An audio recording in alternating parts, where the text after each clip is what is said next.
It's, well, actually, I should probably just wait 1 minute. Now, okay. 5:30 on March 21st for the Building Board of Regulation Examiners and Appeals. Going to do roll call.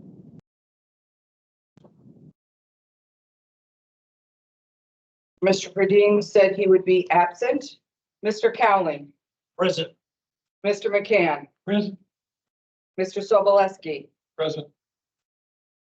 Mr. Hamel, Present. Mr. Fulmer, Present. Mr. Dial has not arrived. Mr. Spinelli Present. and Mr. Arnold has not. But you do have a quorum at this point. And as for staff, Mr. Knopfinger Present. and Mr. Campbell, Present. all staff is. Moving on to agenda changes. Do we have any motions? Changes, I should say, or to accept it as is, either way.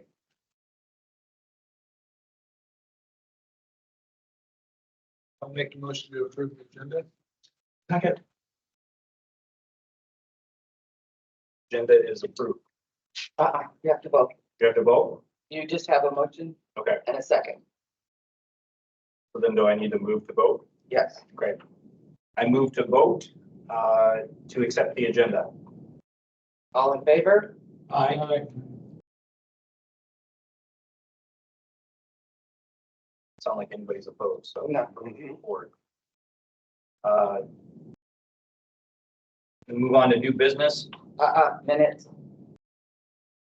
Oh, I'm sorry. Approval of minutes. Do we have a motion to approve the minutes from last meeting?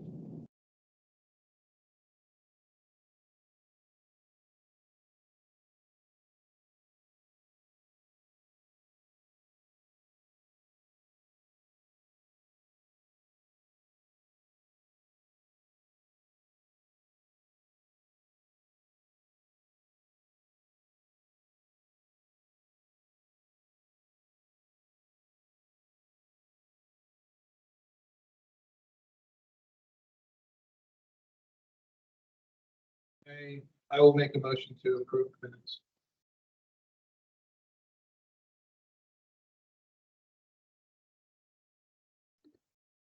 I second.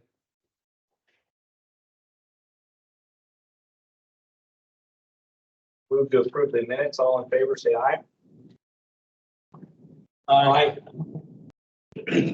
Any opposed?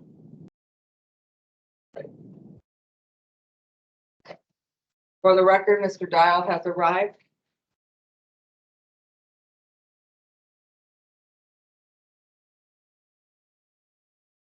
Moving on to new business.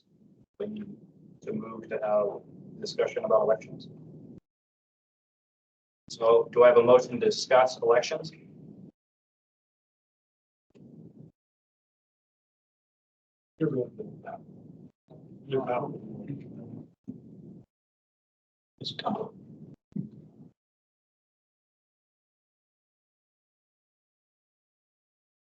Motion to discuss elections. Second. Okay. Let's discuss elections. I noticed that a list was already put forward, or was that just last year? That's last year's three member panel. That's the next one. Oh, okay, got ahead of myself. But we gotta find somebody To chair and to vice chair.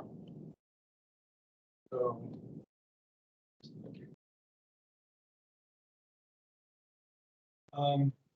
He's always right for it too.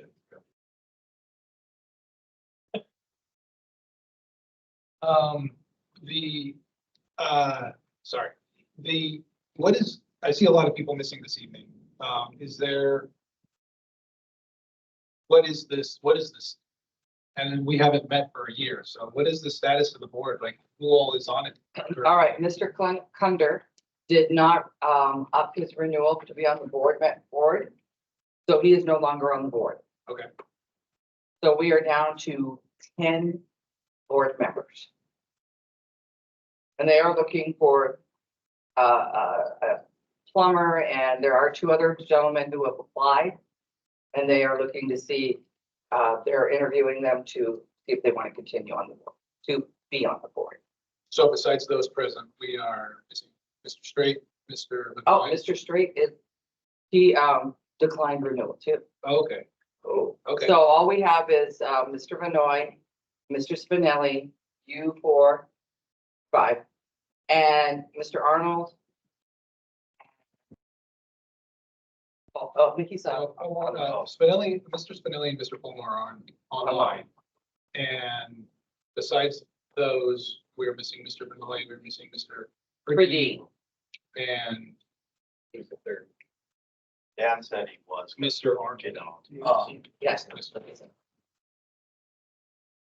So. Great, I say we vote for the people party. I think that's how we got Mr. Vanoy. Yes, but he's done a great job. Yeah. Gotta say this last year.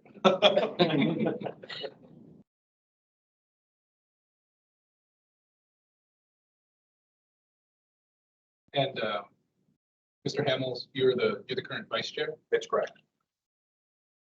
You get promoted like this, it's kind of, Normally we get promoted. yeah. Kind of like being in Vietnam. Theo gets fragged.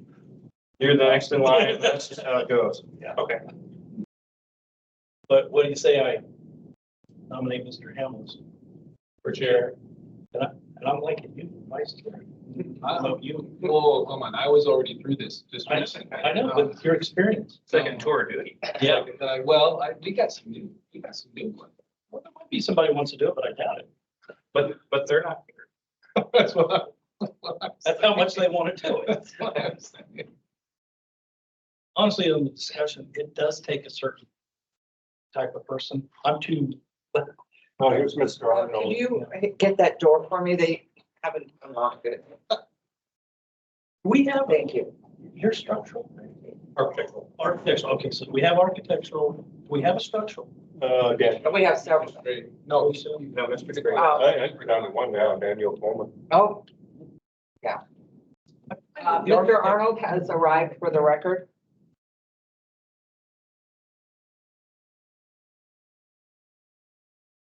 The architects make good chairs. Structural. Here. So-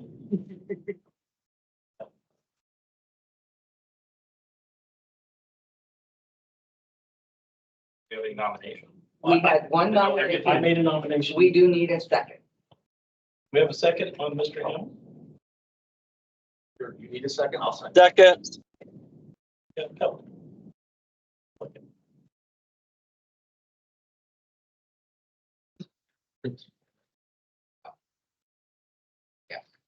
We have to go through that one first before we go to any other positions. That is correct. Well, is there anybody else who's interested? Is there anybody that would really love to do this? Oh, run board meeting? Run the board meetings? Well, you actually, board meetings. but you were late. Well, that's true. I can attest to the quality of English drivers Oh, or my own. Well, that's a hot take. Would you like to be nominated? Sure. Yeah, I'll nominate Mr. Arnold for chair. All right. well, now that's gonna make it hard. Somebody's gonna get their feelings hurt. I don't think so. Whoever loses gets to be the chair, vice chair. Not a bad idea. So we have a nomination. We do not have a second. I'll second that.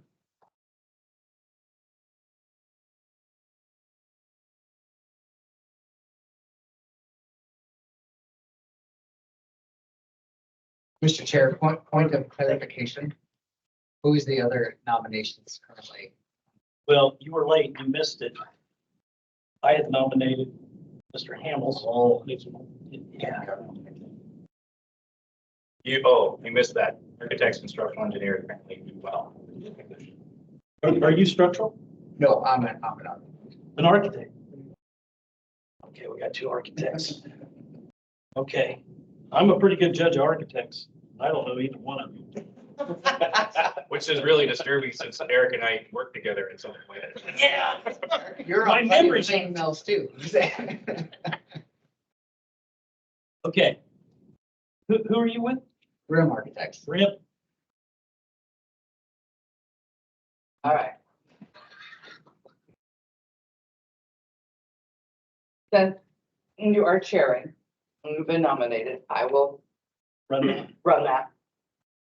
So we have two motions, or two nominations. One is for Mr. Hamel, and the other one is for Mr. Arnold as chair.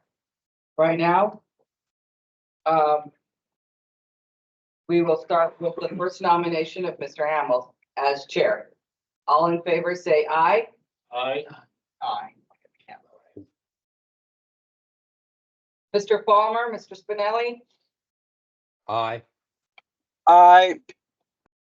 the ayes have it. Any nays? I was gonna vote. Yeah, I guess. One nay. Okay, I vote, well, if that's, That is 5-1. I nominate. Once I've nominated, if I can't nominate. Well, you can nominate again, but you have to take back your nomination. No, I meant for the vice chair. Vice chair. Oh, no, oh, not yet. I'm.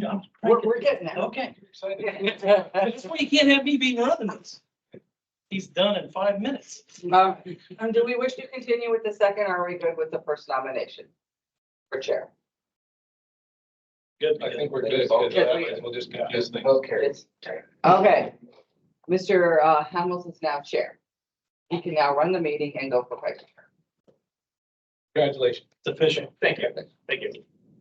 Do we have any nominations for vice chair?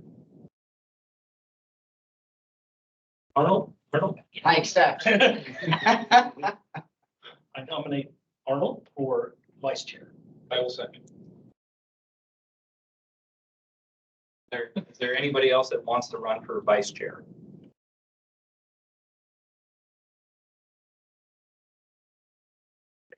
Oh, do we imagine we have a vote? All in favor, say aye. Aye. Any opposed? There you have it. Congratulations, Jason. Yeah, we're solid now. We've Right. got us two architects running this place. That should conclude elections, and we're going to move on to the three-panel member panel. Do I have a motion for discussion? I'll motion to discuss the three-member panels. Second? I'll second. Great. Let's discuss. So as Tana has just indicated, Mr. Kunder and Mr. Straight are no longer on the board. And so it looks to me like we have, how many do we need to have minimum for each? Does it really matter? But as long as they are Three. full with three, Yeah. So three is the minimum. We don't have to have an alternate. we've run it with two. Then we just pull from another section if they have a Shortage. Correct. Okay. So it seems to me, I guess the only thing that's jumping out at me is civil structural. You've got Mr. Spinelli and Mr. Pomar. Do we need to put another person on that three-member panel? It seems like we should at least have an alternate. Yeah, Has to be an architect. you are electric today. I see. I'm the voice every day. Would you like to suggest someone? Yeah. I've watched these go, and actually it's really helpful to have an architect on it because they understand the building codes that apply to all these, especially civil, structural, and architectural area. It's right in their wheelhouse, and it goes much better when we have an architect actually. Okay. I think it would make sense to have Jason and I both on the panel if we're going to do that. Yeah. And then that way we've got two alternates that can help out with anything. So it gives you a little bit more flexibility if something should come up with that. Yeah. And based on my crossing off of the members that are no longer here, it looks like the rest of it has enough members. Does anybody have any further discussion on this or suggestions? Well, point of clarification for the alternate on civil structural, as long as you're the first alternate. Mr. Chair, I see. Okay, fair enough. Just need to know when my vacations are gonna line up perfectly. that's good luck. Yeah. Do I have a motion to approve the modified three-member panel as discussed? For civil instructional. For the whole thing. Well, I was gonna say the whole thing is what I was going for. Well, to recap, we're discussing adding Hamels, Arnold to the civil structural. And that would be the only changes. And removing. Anyone that's off of all of these sections, though, they are coming off. Understated. So that should be the motion. If I may, I motion to approve the three-member panel by striking Mr. Straight from all positions and adding Mr. Hamels and Mr. Arnold to the civil structural as alternate. And amending to add, to strike Mr. Hunter. Oh, and thank you, and strike Mr. Cunder. I'll second that. Okay. I'm gonna go ahead and call a vote for that. All in favor, say aye. Aye. Okay, any opposed? Aye. Okay, none opposed, and then the motion passes.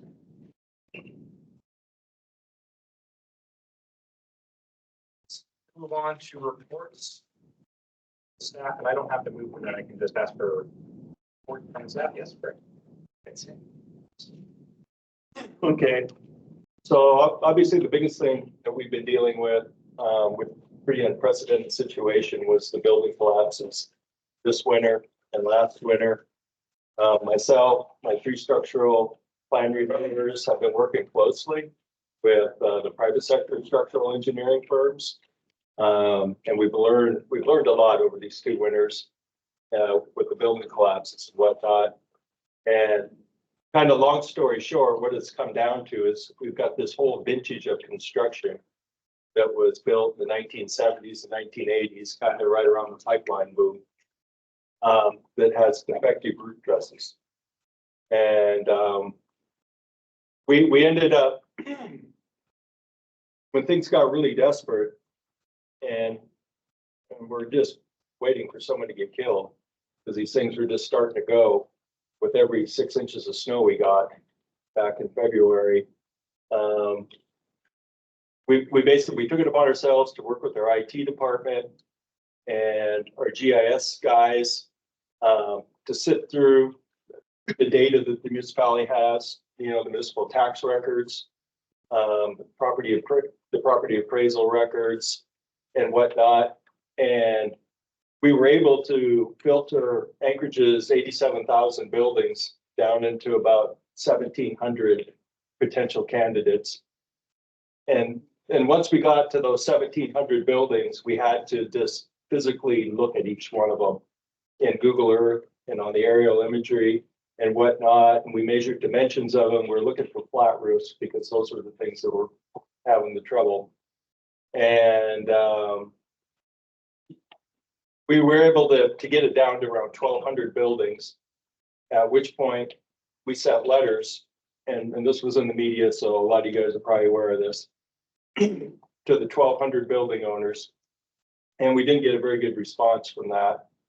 We were concerned that that wasn't effective enough. So then we mailed out another like 5,000-6,000 letters to every address in those buildings so that all the tenants would get the letter. And we got a much better response when we did that.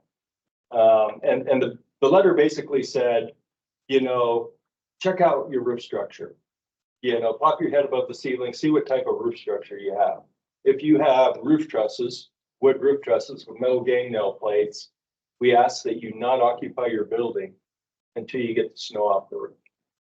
And we base this off of, types of buildings that were collapsing and what the private sector engineers who were going out and investigating these types of buildings were finding. It was kind of like every building they looked at, had problems. And so from a mathematical perspective, it was just a matter of time before one of these things collapsed while it was occupied. It was just random luck that all these that collapsed just happened to not be occupied. Well, there was one that was not quite. Last year. winter, Yeah. yes, I the think it killed. CrossFit, exactly. So it's kind of a combination of things. We're seeing trusses that were just under designed, right? And we can prove that it's easy to analyze the members, the top core, the bottom core, and the members of the truss, see if the members actually can take the load. And we've seen cases where the members are overstressed by over 150%, right? Like this member is good for 25 pounds of snow. Doesn't this just design, right? That's what it's good for in one case. What we're not able to analyze is the truss plates, the connections, because they're all proprietary, and these companies would never release their data. So it's really hard to get the data on these truss plates and see what they're good for. The truss plates in general, though, are small. So then the next thing, and probably our biggest concern, is the truss plates. And what we're seeing there is a lot of plates are misaligned. They're not centered properly. They're not grabbing enough of each member, to transfer the loads, the forces. We're seeing plates that have a substantial gap between the metal and the wood, meaning the plate's not completely seated against the wood, right? And the margins are really tight on these things. Like if you've got a 1/16 of an inch gap between the plate and the wood, I think the TPI says that thing has something like maybe 60% of its capacity. If you've got like an 1/8 inch gap between the plate and the wood, it's substantially less. And once you get to like 3/32 inch gap between the plate and the wood, you got zero capacity. Yeah. And so, and then also plates that were, they're angled wrong, so they're not catching enough. They're misaligned. They're not completely seated. We're also finding plates that have a bunch of Tico nails hammered through them, and which raises a question: is like, did that happen?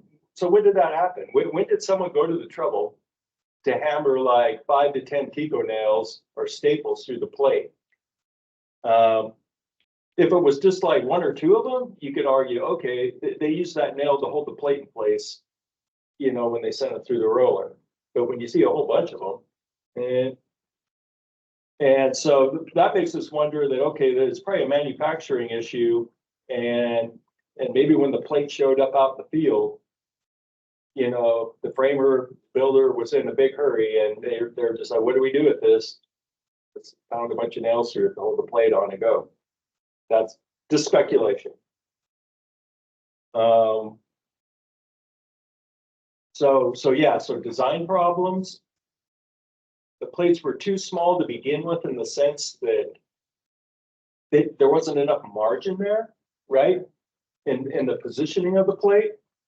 And you think about how the truss gets handled from the truss plant, gets stored out in the yard, left in the elements, goes onto the truck, gets delivered to the job site.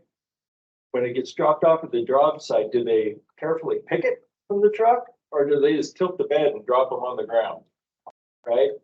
And so you got handling issues. But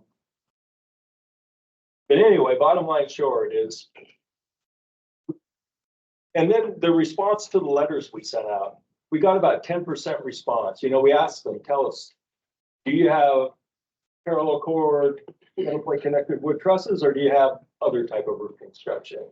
We got about a 10% response back. And about, say, 60% of that response was other type of construction. And roughly 40% of that response was, yeah, we have the trusses, and we're hiring an engineer to look at it. And so 90% of the response is,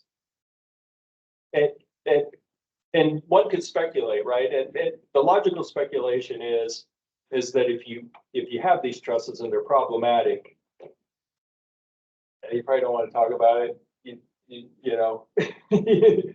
Yeah, well, now you don't even have the ability to claim you didn't know. Is when it falls in on the people and kills them, and you're really screwed. Yeah. So now your liability just went through the roof as the building owner, and your building's probably totaled now. And we're thinking like, if you don't have the trusses, and so we released our map. The map that we were using to track this data, this information, we released it to the public, right? And so if you don't have these trusses, one would think that I want to get off that map. So I'm gonna call the muni and tell them, this is my roof construction, so I can get off that map. Because it's gonna make your building worth less. Yeah, so we're thinking the vast majority of these buildings that didn't call us to get off the map are with trusses. And it was the cheapest way to build too, so so we're guessing we have like 1,000-ish buildings that potentially have bad roof trusses in Anchorage. And so we've got 1,000 building owners that are in like a real tough situation because it's super expensive to fix this problem. All right, and- what's that? What is the fix? Oh, goodness. Well, one of the problems is we've got so many factors at play. Plate's rotated, the plate's not seated, the plate's too small, design issues, manufacturing issues, they're random. When you inspect the building, you're the engineer, you get called out to the owner to inspect the building. It's very tedious to inspect these things because a lot of them are above a hard lid. And so what percentage of trusses do I need to look at to the point where I'm comfortable that the trusses are okay? And so that's something we're working with the structural engineers on, is like, because we've had this situation where one structural engineer would go pop his head through the access hatch and look around, and it's like, yeah, I don't see anything broken, looks good to me. And then another firm will come back in and cut 100 holes through the ceiling and get up in there and look at everything, and they're like, 80% of the plates have a problem. You know, it's like, you gotta take a close look.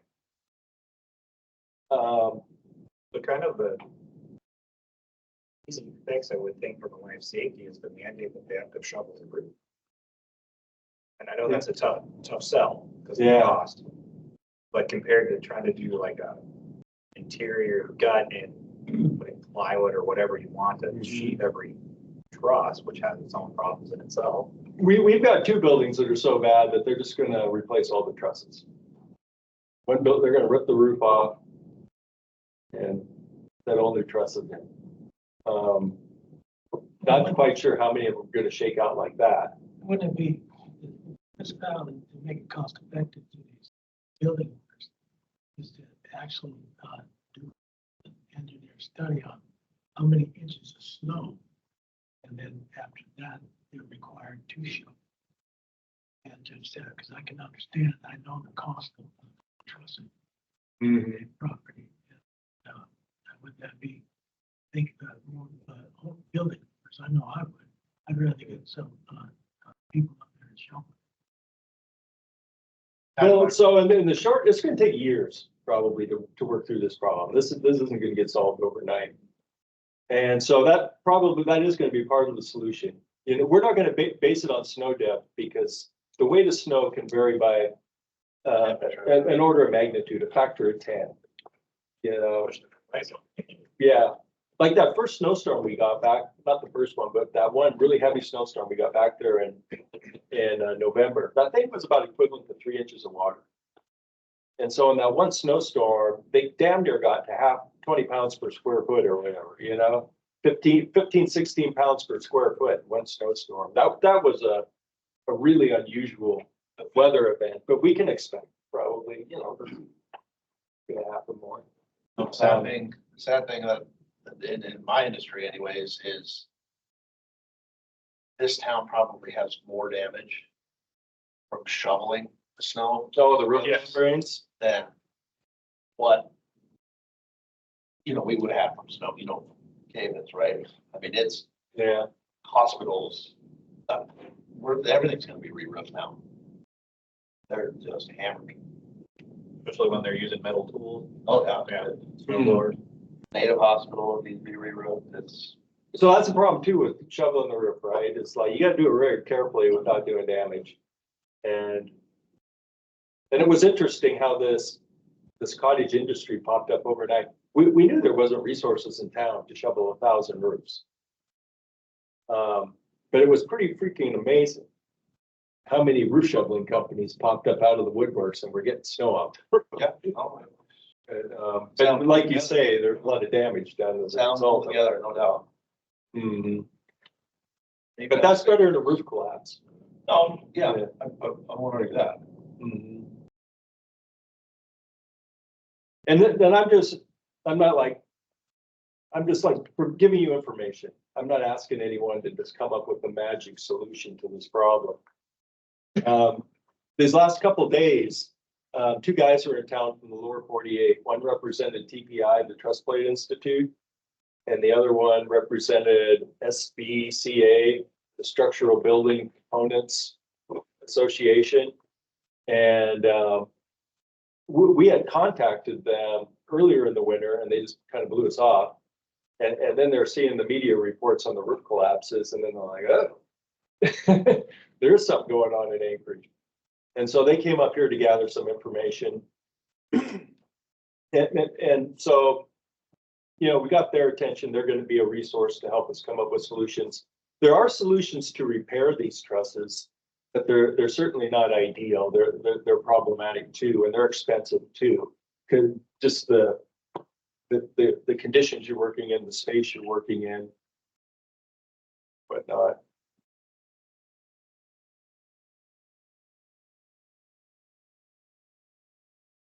How's permitting going? Permitting is slow.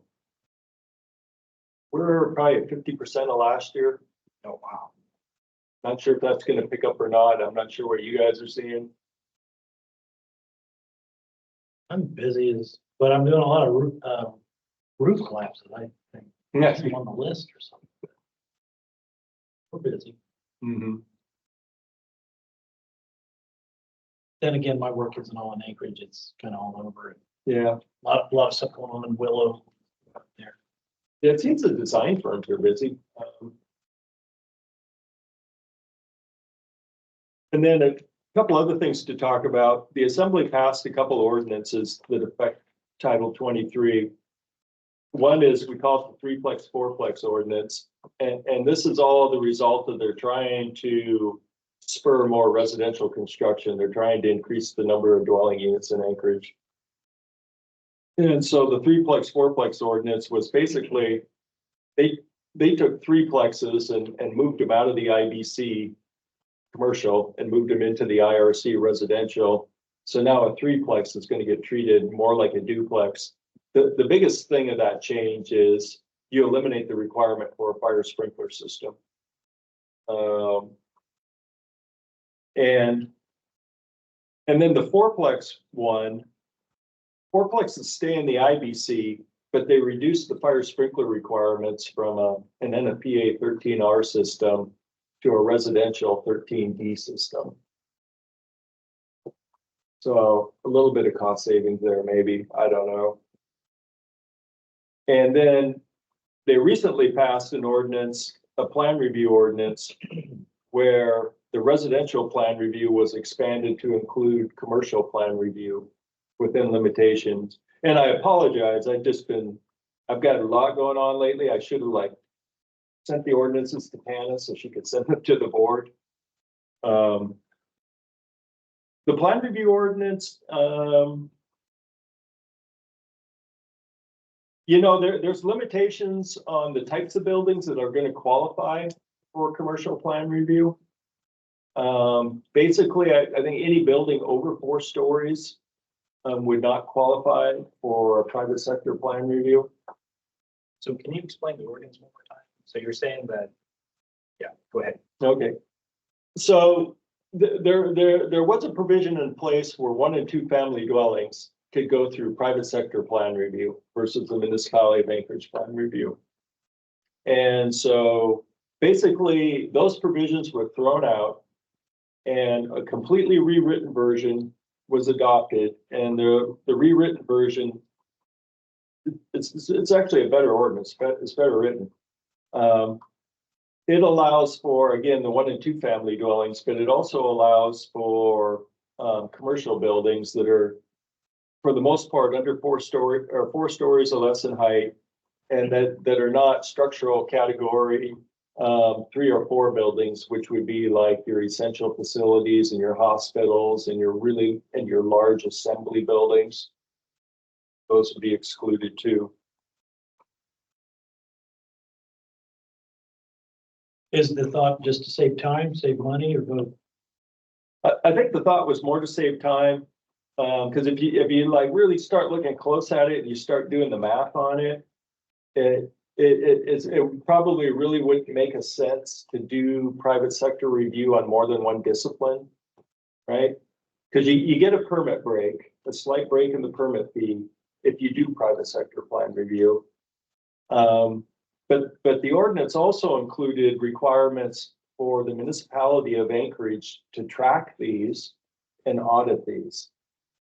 It's mandatory that the department now has to audit 10% of all of these private plan reviews. And they have to track the audit results. And they have to report back to the assembly on an annual basis. It's like in October of 24 and 25 on the results of the program. And then the ordinance sunsets at the end of 25, I believe. And the assembly would, at that point, actually have to like reinstate the ordinance. And when the ordinance sunsets, it goes back to the old 1 and 2 family private plan review. Unless the assembly takes action to renew this private or the residential / commercial plan review. So getting back to the cost real quick. So like, yeah, if you go hire a private sector architect, private sector mechanical engineer, private sector electrical engineer, private sector structural engineer, it's like, there's no way. We can't. That's gonna be cheaper. Yeah, I don't even think we could beat you on speed. Yeah. So, but if you did one of the disciplines and get the price break, you know. So for this thing, we were also looking at structural third party review. And that work. So basically, I got involved. And I took that private structural plan review ordinance and I morphed it into this ordinance. And the assembly thought it was a good idea and went with it.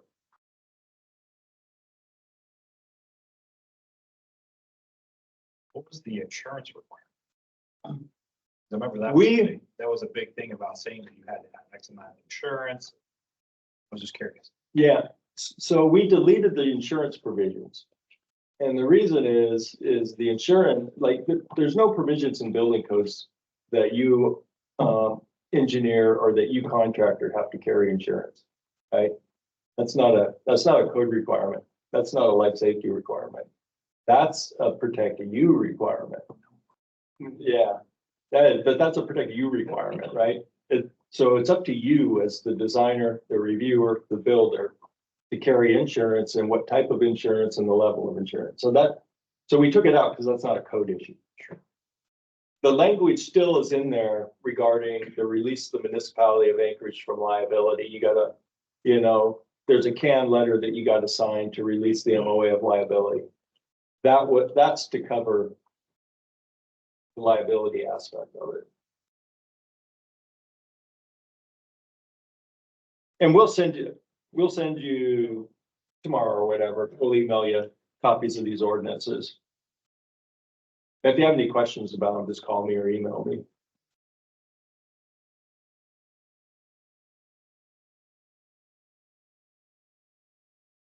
May I ask one more update? Yes. How about staff? Staff. So plan review, we're good in staff, we're solid. We've had some retirements. We had we had 5 structural people, 2 retired, we're down to 3. But the workload where it's at, we think we can just keep rolling with 3. Plus there's this private sector option out there too. So what are we down to? 3 structurals, an architectural, plumbing, mechanical, and an electrical. So 6 plan reviewers. I'm going to be retiring. My last day is April 30th. And so, Wait, April 30th 26? this year? mhm, Yeah, Yara sold you out to, the AMCA a couple months ago. Okay. So, That's not. good for us. Good for us, but not for me. yeah, I guess that depends on your perspective. Well, I'm only thinking about myself. Who's gonna take the place? Well, so the positions should be advertised any day now, so we're gonna go through the hiring process while I'm still there, hopefully. I can help them out with that. And if it gets filled from within by another plan reviewer, then we'll fill that position and da. Not quite sure how it's gonna shake out, who's gonna apply for it. So why didn't you lead with this? I'm glad I I asked. always save the best for last, save the best for last, right?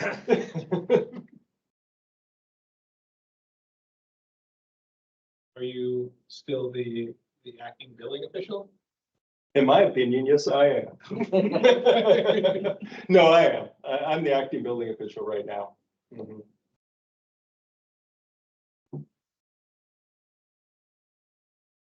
Congratulations on your announcement.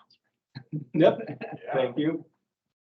I'll be going into, I'll stay in Anchorage. I'm going into the private sector. I'm gonna do some consulting, so. Mechanical? More of this building code type stuff. Navigate. You're gonna follow Ron's lead. I've been away from mechanical engineering so long, I do not know how to do it. If you do anymore. that, you're gonna have to finally give up your cell phone. number. I've helped more mechanical engineers start businesses than you would believe. And I was gonna say, I'm gonna talk to you after this, because I will set you up. But if you don't remember how to do it, that won't help. Why gotta learn it again? You can learn it again. The code compliance would be outstanding.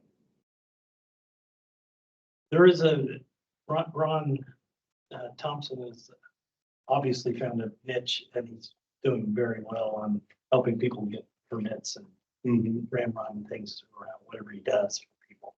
Cartoon mechanical engineer drawings, you could probably do that. There's some of those. That's good. Do you have any other reports? We're still looking to hire, Bob Larson's plumbing position. So we do have an open plumbing position. It's been open for a year.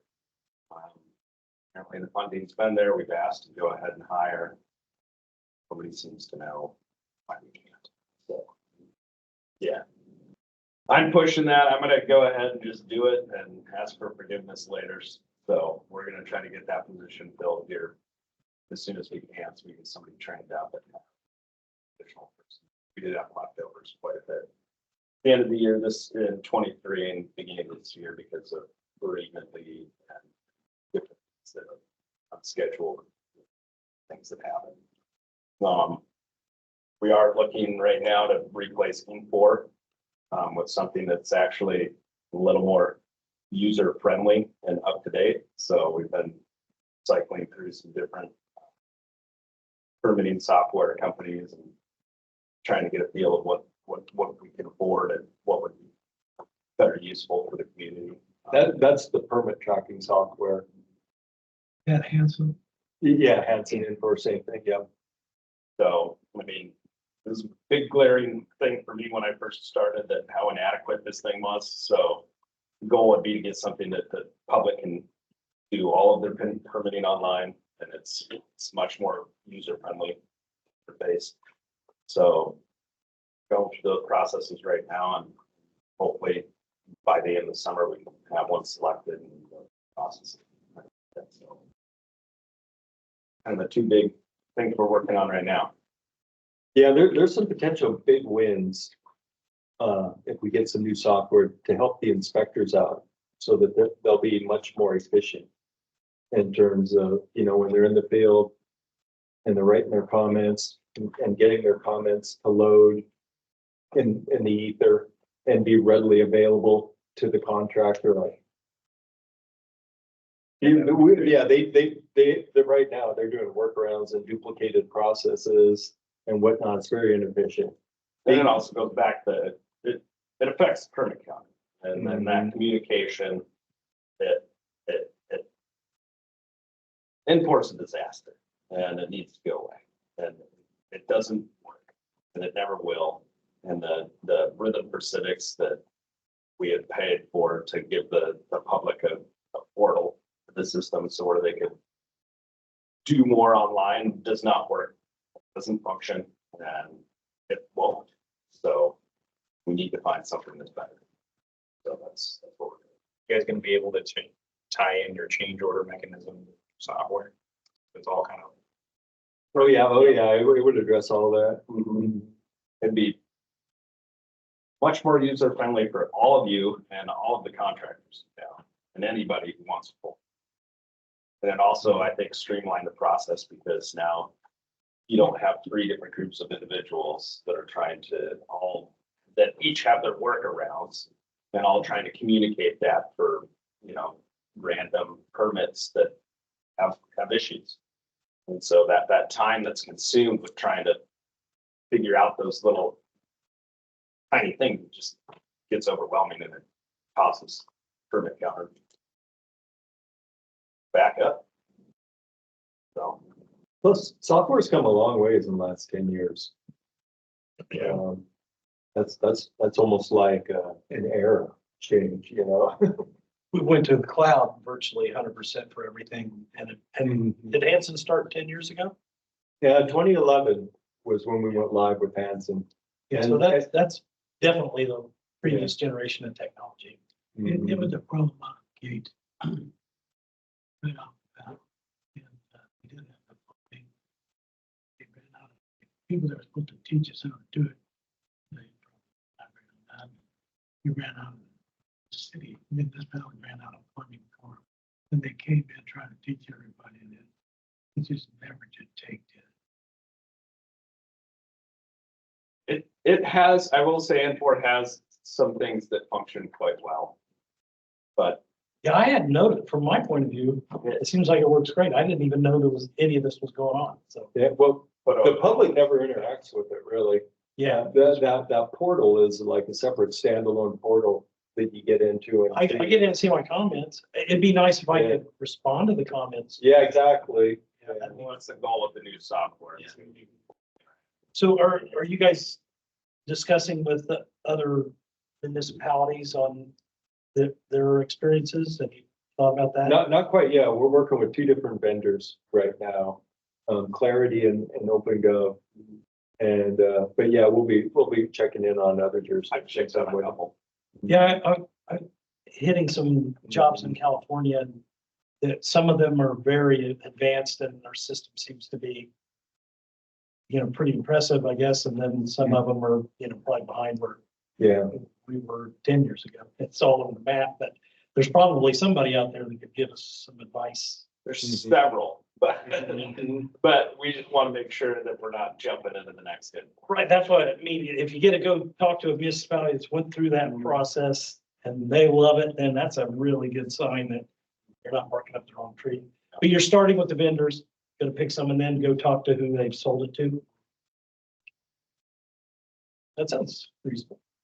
Yeah, the software is a lot, so it's a rather complicated thing. I mean, it does our right of way, it does code enforcement, it does code abatement, it does building permits, it does retro permits, it does, and there's so many nuances to all this, and yeah.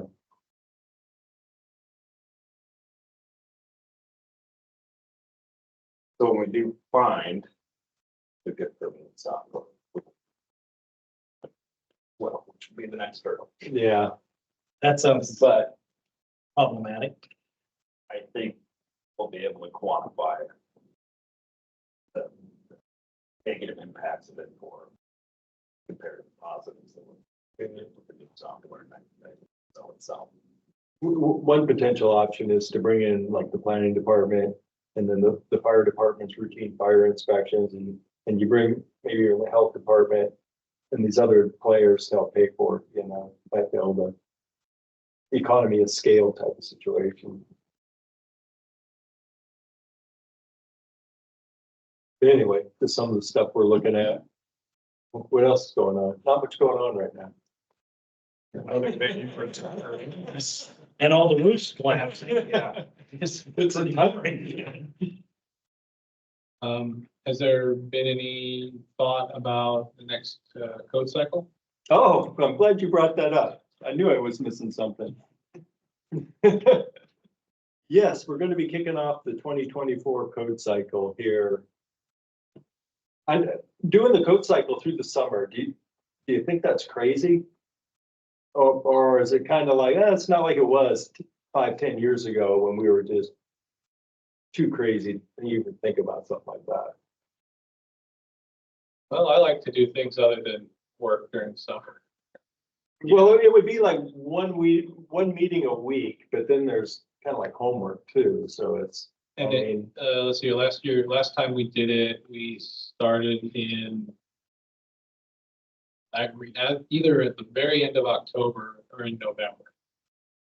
Because then the 2018 quake happened and yeah, that's right, shut everything down for some groups for a while. yeah.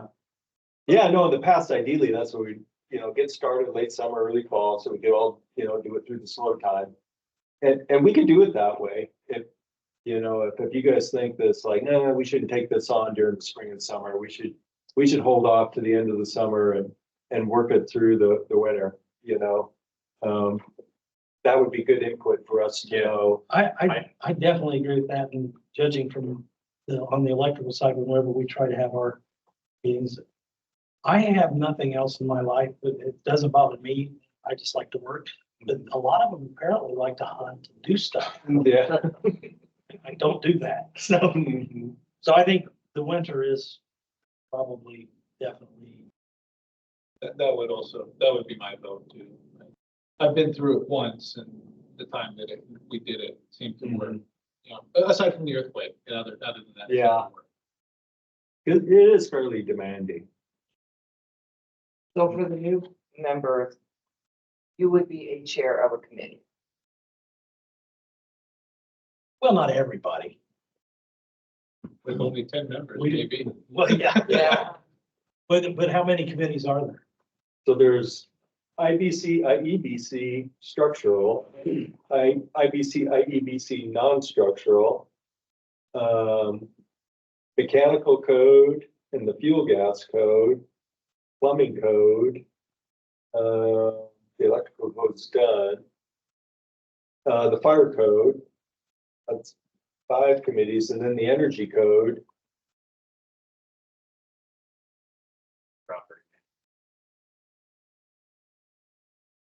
Yeah, we haven't had that conversation yet. There could potentially be a committee for the International Property Maintenance Code. Oh, that's new to me. Yeah.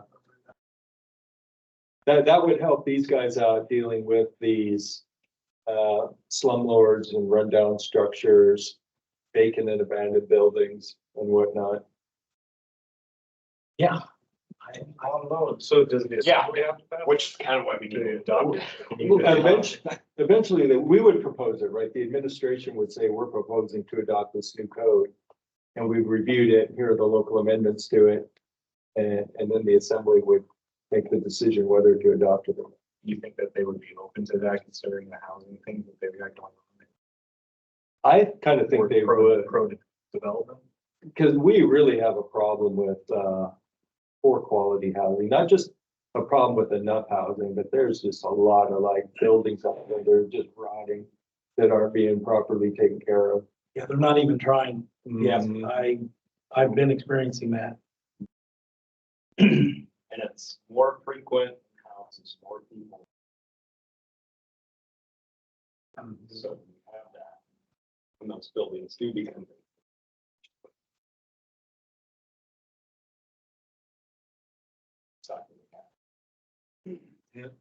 And these vacant buildings, it's amazing how fast the drug addicts and whatnot find them and move into them, and then they become, like fire departments responding to them every day, every other day. The police department's responding to them. They just become a huge suck on municipal resources.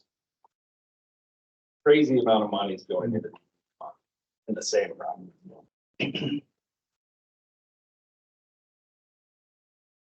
for instance, we go board up a house, usually 1 to 2 code enablement guys, 6 police officers from the county. And the municipality actually goes out, taxpayers paying to board up these properties. Because they become nuisances if fires get started in them. But then do they just put a lien against the property, a tax lien? Now we're going to direct invoicing the owners. We're getting that started to where now we can actually send the owners to collections. Just something that we've never done in the past. Try to keep some of that money back.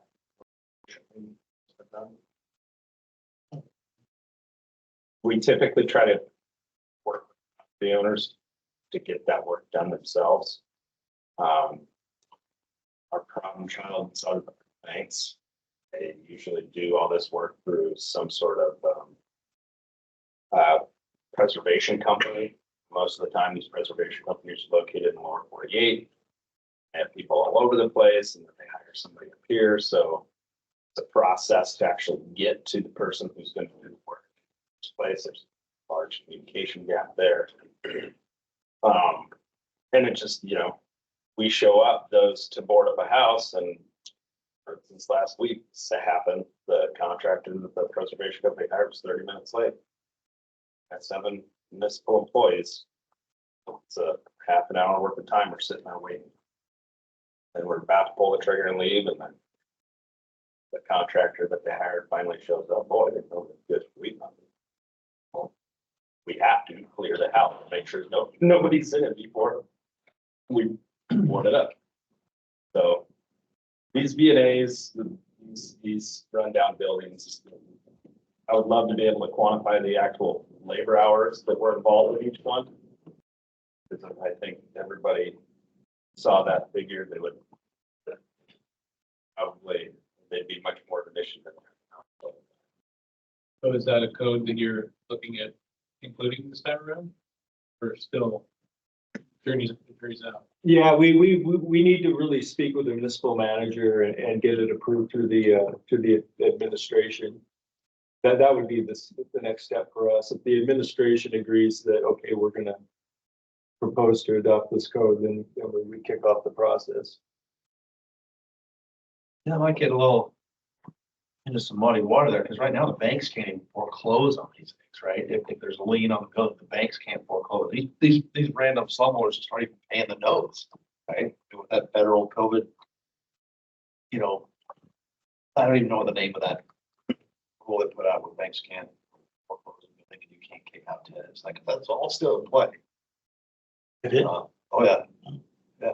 That's when you'll see any foreclosures on the market like that. It's been over 2 years. Is it still from COVID? That's what it started. The There's banks, been no foreclosure in the municipality either. the banks aren't designed to take over properties. They're designed to loan money. And the liability there is serious. That's why they hand off of them until the municipality steps in. We have been making some pretty big giant steps with really being heavy-handed with their fines and fees, especially with banks, just to get that communication started. And it seems to be working quite well. We now don't speak to, more people to get the person coming forward. We speak to the regional manager and say, hey, this is what you're gonna get if you don't show up and have someone mistake. That's being a little bit more effective. Still, it doesn't remove the cancer, And right now, that's just growing. Eventually, gonna have to go into these places, and they're gonna be unhabitable at some point. Probably sooner than we expect. And there's a lot of them. So what is it? How many people are strain on the housing industry? Who knows?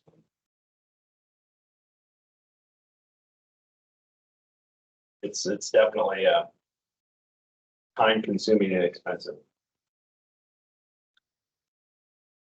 Did you walk through the process of adopting the code for first, just like what you guys did when you sit down and get a chair, get a particular committee?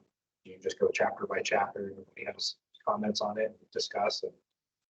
Yeah, we kind of leave the process up to each committee. You know, we form the committees. I usually, and historically have done legwork, emailing, calling people that, you know, request. We send out a huge email first, see what kind of response we get to that. Generally, we don't get a real great response. And then so I start going out recruiting, calling architects and engineers and whatnot, getting volunteers to create the committees.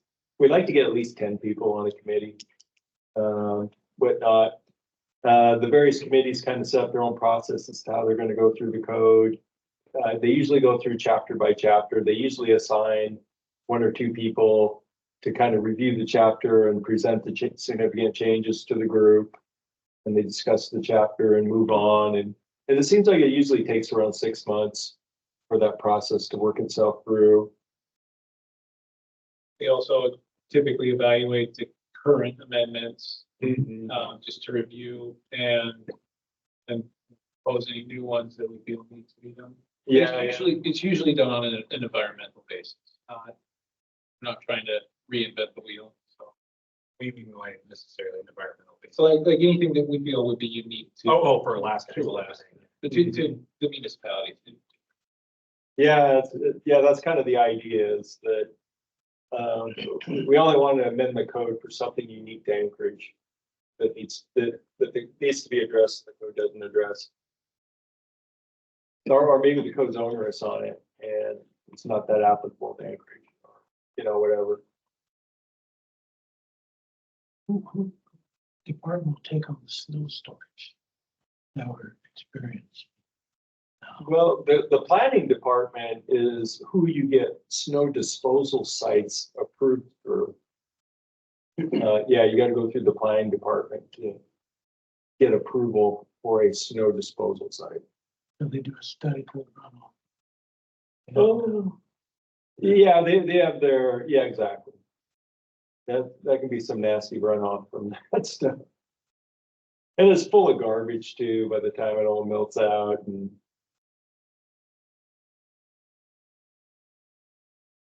Some of these giant piles may not even melt completely. It's like going to Valdez in August. Yeah.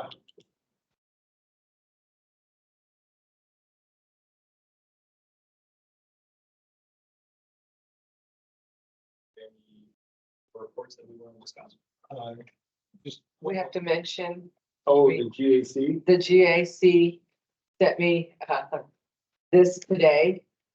It's just another, those were on the board last year. This is basically almost the same letter, just letting you know of what they do and who they are. I know the chair, committee chair here, I might try and join in on a couple of their meetings. I was gonna ask, we would, Listen in. the last time we got this letter, we talked about having a few members of the committee, of the board attend a meeting or two, just to see it. Did we ever, I know I didn't, but did we ever do Mr. that? Straight. What's going to I remember Mr. Strait, I think he was volunteering for that, but I just don't recall. But attending the meeting would be, but attending a meeting would. I can attend as a liaison for the board. When available. I saw their meeting times here that should generally work. Excellent. I second that. I don't think a vote's needed, but I appreciate the Just wanted to support. give you support anyway. Eric hadn't said anything in a little while. Sorry, going back to the codes, is that something that we're thinking about kicking off, the code committees, is that something we're thinking of kicking off this year? Yeah, I could let the administration know that the board felt that it would be better to start the meetings late summer, early fall, or in the fall. And basically run the process through the winter, so as not to impact their work so much. And their playtime. Yeah, we like our. One expression to look at the code, right? So did you skip a building cycle on the, We did, we skipped the 21 codes. That'll probably make it a little more challenging, or was there just not much changed? Well, My experience is there usually isn't much that changes. They play with the wording, move stuff around, you know. But, it'll make it more difficult because, you know, if you just do it every year, all you gotta do is buy the significant changes book. And Now you really gotta kind of look at both. yeah, now it makes it a little more work to figure out what the significant changes could be. that was the situation last time, though. I think we went from the 12 to the 18, Correct. and it was not that bad. It's pretty cumbersome to go through this process and there's no reason codes need to change every 3 years. I'm sorry. You know, Takes me at least a year to go through. yeah. And so we started skipping the cycle. You said electrical was accomplished. We're on a different cycle, Yes. and we have 2020 adopted, but 2023 is already out. And so, you know, you can make the argument that we probably ought to do it again, but I wouldn't mind waiting. Electrical makes a lot of changes. They keep finding things. Mhm. Making it sing. Oh, in the NEC? Yeah. Yeah. I kind of agree with you. Don't get me started here. I'm not retired from the media yet. I asked Victor when we were going to start it, and he said, not yet. So Heck, you know, maybe you guys could run the NEC while in the fall when they're running the it IBC. might make sense. And just get in the same, since it's lining up this time, do it at the same time might make sense. Yep. There is some advantage to that because sometimes there's some interdisciplinary things that then everybody has the opportunity to kind of compare notes. I know in particular, last year, I chaired the IMC, IFGC, and Craig chaired the UPC. And that gave us an opportunity to, we probably didn't do it as much as we needed to, but we spent a couple of, you know, we got together a couple of times and at least went over some of where those overlap.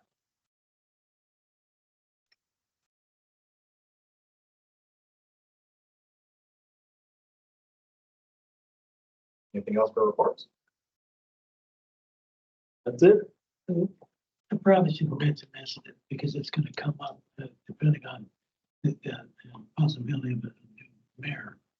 That during that, so we kind of copied that homelessness out of Reno, Nevada. And they just had a serious storm up there that closed the Sierras, 80, and the snow went down into Reno. And I was there, got caught in it for about 5 days. I've been watching the tent concept down there, and they really had a problem with the amount of snow that they received from that. And I don't know if we're gonna finish this project across the street soon, or I think there should be another set of eyes on it and have it reviewed again, because they had a lot of problems. I actually went down and looked at it every day while I was down there and what they were doing with the snow. They really had a problem. They didn't have any kind of snow like we just had this last winter. What kind of problems? Because there's a big fabric structure on a metal frame. Yes. It's same company that sold the one that they want to put up Yes. over here. Yeah. And the company's argument is that we do not have to design to your local snow load requirements because the snow slides off. Well, in theory, that is what happens, but then it's getting it away from the building was the problem they were having, with it stacking up. And I really, at first I was all on board for it, the quick fix, but it's heaven sent that we had the snowstorm for that particular situation. It's clearly going to have to be reviewed again. And how we can do what we do with the snow and how we get it away from the building. They built a stem wall up 4 or 5 feet, don't they? Or the ones I Yes. installed with. Yes. Well, you can do it that way. You can also take the fabric wall all the way to the ground. That's what you don't want to do. The ones Yeah, I've do that seen back on. have all had the stem wall up. I think because of Okay. the snow coming off, it Yeah. looked like it would, Well, that helps because like you say, the snow slides off and then it puts force against the walls of the building. And also, if you want to plow, you Yeah. don't want to nick the tent. Yeah, exactly. That way you can get heavy equipment up next to the structure to get the snow away from it. and it gives us something to mount on in the structure for panels. They consider some ice melt around the building, about out 8 to 10 feet. To kind of help with that. Something, I really, stress that they need to look at it if they're gonna go forward with that, project.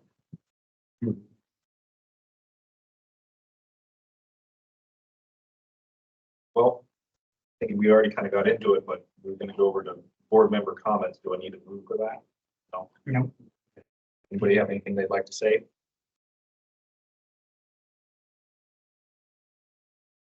Do I have a motion to adjourn? I motion to adjourn. I second that. We are now adjourned at 6:40. I was right on that one. Usually the fastest motion.